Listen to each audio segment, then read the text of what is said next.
That's Nick. And that's Joseph. And today we're here to talk about Girl, You Know It's True, the seventh film directed by Simon Verhoeven, which Vertical Entertainment is releasing on August 9th, 2024. Notably, it premiered in Germany in December 2023. Do you know a Simon Verhoeven film? No, he's done a few comedies that I don't know have U.S. distribution, including Men in the City and a sequel, so presumably those were successful. He also did a horror film called Friend Request that I know is available, I have not seen. Notably, he is the son of actors Michael Verhoeven, and I'm very familiar with his mother, the quite stunningly beautiful Senta Berger. So if you haven't seen anything with her, you know, she's worth seeking out. What is Girl, You Know It's True about? I'm going to read a premise that I think was translated from another language. Dancers Pilatus and Morvan rise to fame in the late 1980s, who become stars with #1 hits and 1 Grammy. The duo never sang a word in their songs, and the truth was revealed. They starred as one of the biggest scandals in music history. This is based on the story of Milli Vanilli. Mm-hmm. What's your pull quote? A better-than-expected expose on an infamous entertainment industry scandal which takes pains to highlight the ignorant but inoffensive youths whose hunger for fame under false pretenses led to ruination. Mine. Strong performances elevate Girl, You Know It's True from being typical made-for-TV biopic schlock. And notably, Rob is played by Tijan, Njie, and Fab is played by Elan Ben Ali, and their manager Frank Farian by Matthias Schweighöfer. Yes, Frank Farian. Who's the producer. So the story is just these two young men, Rob and Fab, meet in Germany. They're both attempting to be dancers. They want to be known for that, but they're approached at one point and have a meeting with Frank Farian, who notably produced Boney M, and wants to take a similar approach, which is to have other musicians and vocalists create the music with him and then use these artists to present it to the world. Mm-hmm. So Rob and Fab sign the contract very willingly with the song already made, and that song becomes popular. That song is Girl, You Know It's True. Which is really an ironic title for this story as well. Yeah, because it's all a lie. Mm-hmm. But the film doesn't do the best job of showing like the trajectory of that song becoming popular before they are approached by Arista Records, Clive Davis, and get signed to a deal in the US. And they blow up, which we're just told they blow up, and then they go on a Club MTV like summer concert tour, and that's where they famously get caught lip syncing to pre-recorded vocals. Uh-huh. But the film kind of makes it seem like that wasn't their downfall, neither was them lip syncing at the Grammys. Really, the issue was that Rob and Fab, with the support of their manager, wanted to go on like a global tour. And Frank was very much against it because he knew that it would be a train wreck, and he owns the name, so he says no. Rob and Fab say they're going to do it anyway, and Frank Farian holds a press conference in New York, outing them as being frauds.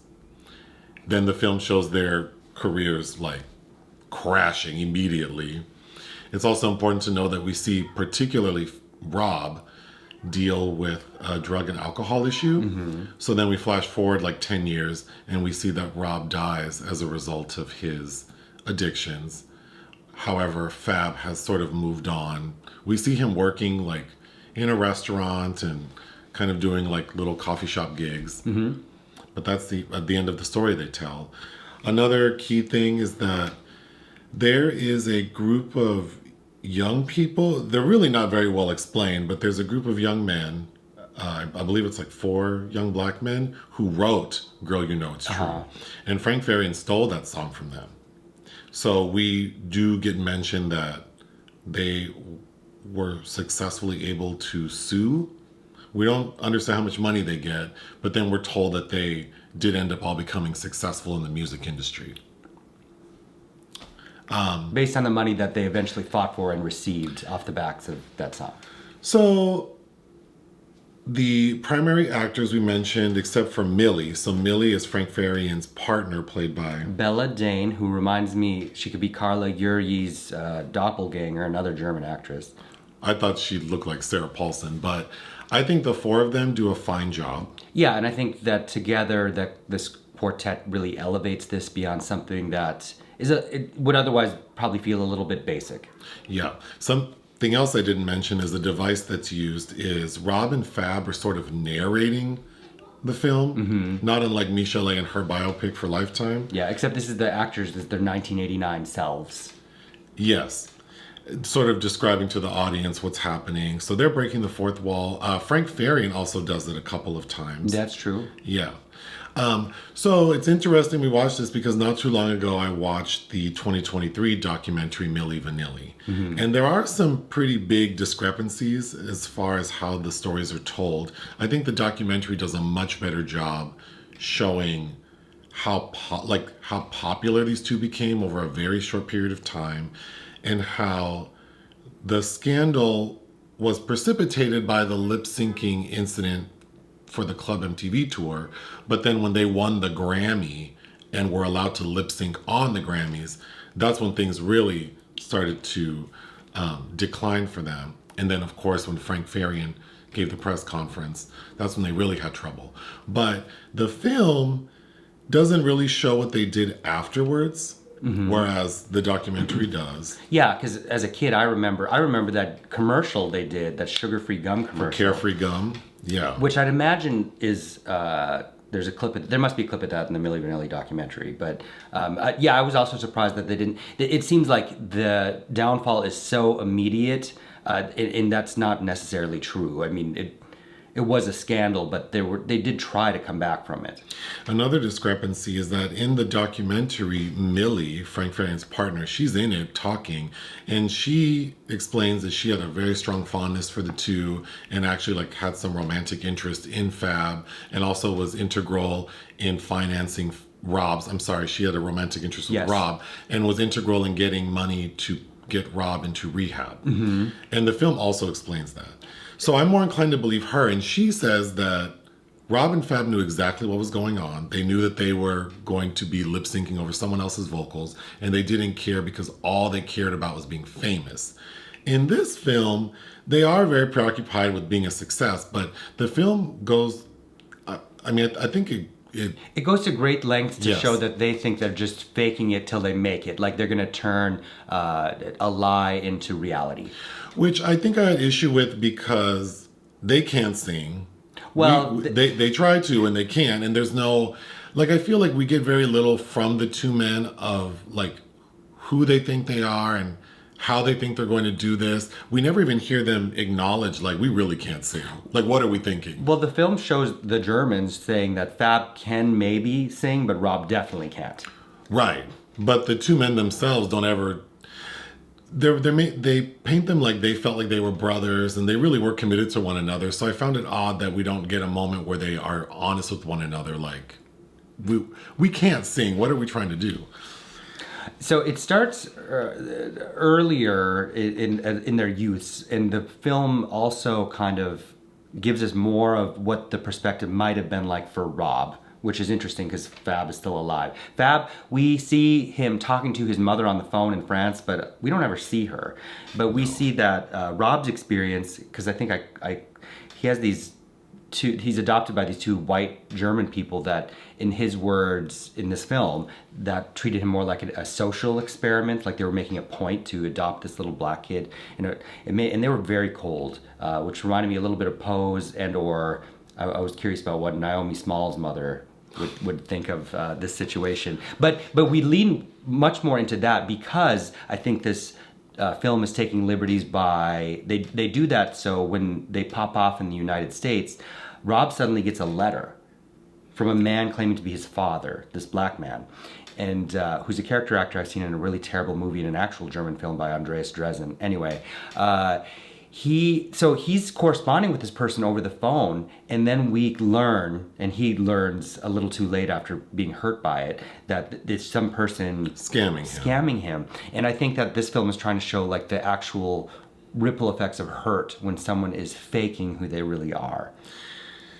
I think this story is really complex, and I don't know that the film, it feels kind of all over the place. I sort of wish we would have spent more time understanding their decline. I also would have really loved to spend more time with the young man who wrote Girl, You Know It's True. Yeah, same. I feel like they deserved a little more shine than just, we get in the moment where Rob and Fab are narrating and breaking the fourth wall, one of them holds up a picture of those four young men as adults saying that they're a success. But I kind of wanted a little bit more of that. Well, and same with the actual singers, Brad Howell and John Davis, who are their actors playing them in here, but we really don't hear from how they might have felt about all of this. That being said, the documentary, we do get that, so I think it would be a really good idea to watch both together. Sure. Okay, let me get through my notes. For sure, Rob and Fab are going on my worst hair list. They famously wore braids, which at times looked, I think initially when they tried to have a look, they had hair braided in because they didn't have the length to support it. And then as their career went on, it looked like maybe they transitioned those to dreads. Either way, in this movie, it looks like they're wearing afro wigs that someone glued individual braids onto, which is already not the best. But then they start the braids like an inch behind their hairline. So I was so distracted by this like afro puff in the front. Yeah, and I think once your eye goes to it, it is distracting. But something you pointed out that is also, I thought weird, is it is made a big deal in the documentary and in this film that they want to go for, like, they need to have a look. And there's a moment when they break into someone's home, I forget whom, but this person has a lot of photographs of popular singers like Tina Turner, Cher, and they look... The Beatles. Yes, and they say to each other, it's all about the hair. Like, we have to have great hair. So then we cut to them having had their hair braided and walking into a nightclub. And they really were striking. Yeah. So we get quite a few moments with people looking at them and being very impressed by their look. But then after they get caught up in the scandal, we see, I believe it's Rob, just cut his braids off. Yeah. Mm-hmm. And I thought that should have been a bigger moment than it was. That needed to be a moment. That needs to be like kind of Gugu Mbatha-Raw in Beyond the Lights, where it's like your hair as this public persona is really part of your identity. It's synonymous with you. And cutting it off is a rejection of all that's been put on you. And it just feels like such a throwaway moment here. And to me, that was it's a big deal for him to cut his hair. Well, in keeping in that vein, we get a kind of a post-credit scene where the two, like Rob and Fab as narrators, say, we know you don't think we were going to end the film like this. And then they break into like a dance number, which was a little awkward. And then both of the actors rip off their wigs. They just tear them right off. And I didn't care for that. I really didn't like that they did that. Well, because it just confirmed what we were thinking. Like, is this just sitting on top of their heads? It literally is just sitting on their heads. We also get them wearing like afro wigs kind of that are very like a Tyler Perry's Fall from Grace. I didn't think they were the best, but yeah, there's that. So the name Milli Vanilli, the way the film says it is that they're named after Frank's partner Milli, and then when they were discussing the name, the two guys were eating vanilla ice cream. And if that's true, it's a cute story. It's cute, but that was just intended to be temporary. Because their original name was supposed to be Top Shelf, something like that, which of course no one liked. And well, Milli's like, it sounds very German. I think the film doesn't also kind of convey this need for an American sound. Like that, there's a rejection of sounding German or European at all because they can't sell in the U.S. So and then of course whenever you hear Rob and Fab talk, once they get to the U.S., everybody automatically is like, ooh, you have really thick accents. Well, that was my next note. Something the documentary handles very well is the build up to whether or not Arista Records knew they were a fraud. And in the documentary, they really handle it well because we don't really learn till closer to the end of the documentary that an Arista executive who no longer works there admits that they knew. But in this film, immediately when the Arista executives, and they make a point to say Clive Davis is not available so no one's depicting Clive Davis, but the executives we do see, when they first meet Rob and Fab, they're immediately like, oh, we have a problem. Like these two... Cancel all interviews. You can cut their accents with a knife, cancel all their interviews. Hire a dialect coach, yeah. So that was kind of... I feel like the organization of how they tell the story is a little odd because I was also... Again, if you don't know anything about them, I came into this film with a lot of knowledge, but I was thinking if you didn't know anything about them, the trailer makes it seem like we get a lot of time seeing their rise to fame, but really we don't. When they released that single, Girl, You Know It's True, at first, Rob and Fab go to their friends and say, hey, listen to this song that we're doing. And one of the friends recognizes it. He's like, why are you guys lying? I know this group. Like, this is already a song. And then they kind of get weird about it, but they proceed. And then we see them like being a hit in Germany. Like they go #1. Like they just tell us that. And the next thing we know, they're in America. So I would have liked to have seen more of the legwork they put in and how they were perpetuating this lie well before they made it big in the U.S. Yes, and it it's doing like what a lot of kind of musical biopics do, is severely cutting corners. But if you know, because I don't think that the film constructs just how big they were and what a big deal this was that they were found out to be lip syncing, and then how much the film industry the music industry has changed since then, and what we understand about who can do what and why. Another awkward scene is Rob and Fab get moved into like a mansion in, I don't know, like probably like Brentwood or something, because we can see the Hollywood sign in the distance from that direction. But anyway, they're going for a jog and a security guard stops them. Like neighborhood watch. And I just thought, I mean, it's one thing, like if the actual police stopped me, I'd be on my best behavior. But a security guard, and then the security guard had like a canine in the back. I thought that scene was so awkward. And then we see that there is some rich black man who lives in the neighborhood, and the security obviously recognize him. And they say his name is Ray Richardson. I don't know if that's a real person, but he's made to seem to be like an NBA player. And I thought it was funny that we see that the address to his home is 2632 Canyon Court, but it looks like someone printed that off of like Google Docs and taped it onto the wall. It does. That entire scene rubbed me the wrong way. I really, really wanted them, when we first hear them sing, it's a nightmare, especially Rob. And like you said, Frank does say like, ooh, it's a little rough. And then Milli says, well, Fab can kind of hold a tune. But yeah, I really wanted to know what they thought of their singing. We find out that their single Blame It on the Rain, in this film, they're saying that was intended for Whitney Houston. I didn't know that. I didn't know that either. I guess the rain don't mean a thing. Huh?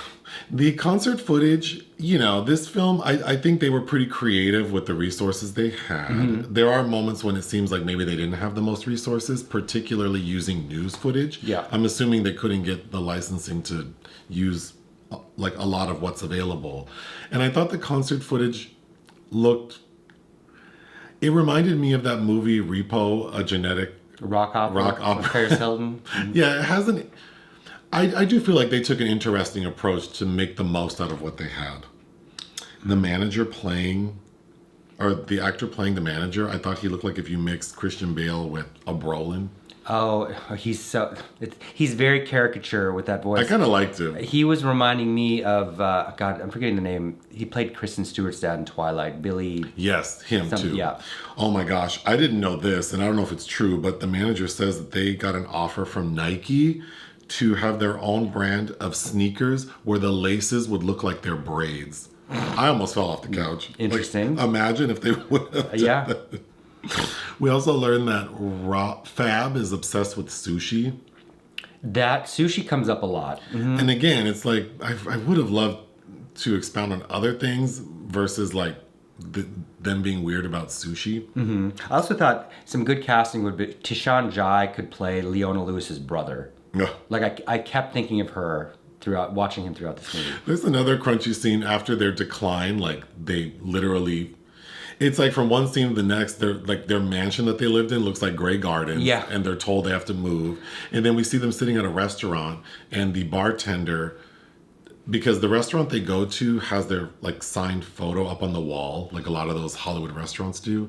And the bartender says, oh, the owner says you can't eat here anymore, and gives them back their photo. So they have to leave the restaurant. I mean, it also is LA, and everybody, even if it's infamy, everybody still wants to be involved. So I don't know that they would just toss the picture down.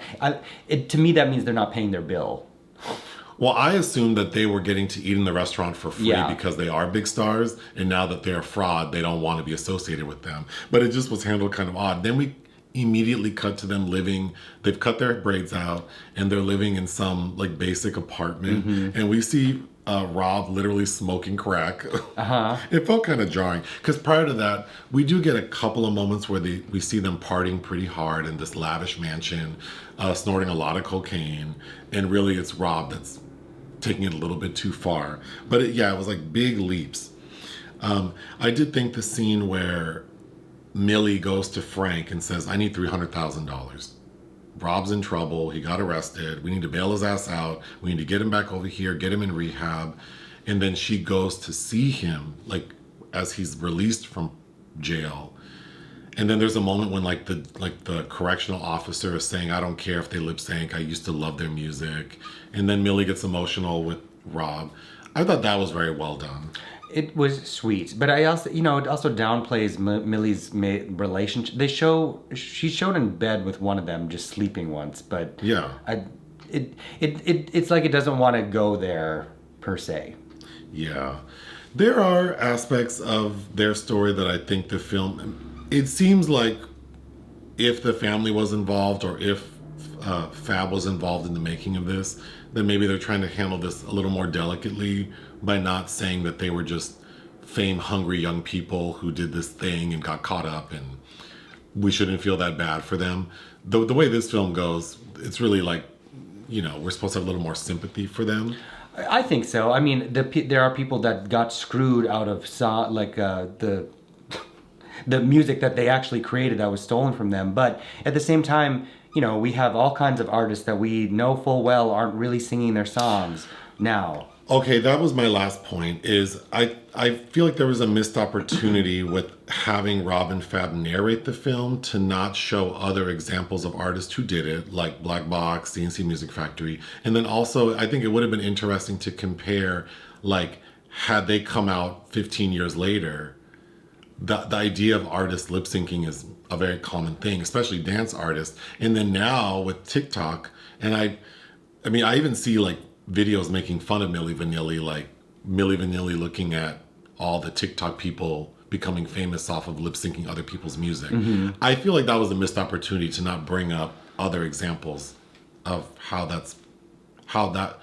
other people didn't suffer the way they did. Right, but and then even going further about how it's really about catching the public's attention, because both Brad Howell and John Davis put out an album, I believe, as the real voice of Milli Vanilli, and then didn't Fab put out his own album? And these things just didn't pick up the same way because the public wanted their look with that sound. And which the film does address. It does address, but I think there's other conversations there about who actually has talent and why the public doesn't want that, per se. Well, that's just how it goes. Yes. What would you give Girl You Know It's True? 2.5. I think it's fine. I would give it 2.5 out of 5. Join us on Patreon and listen to our podcast. Bye.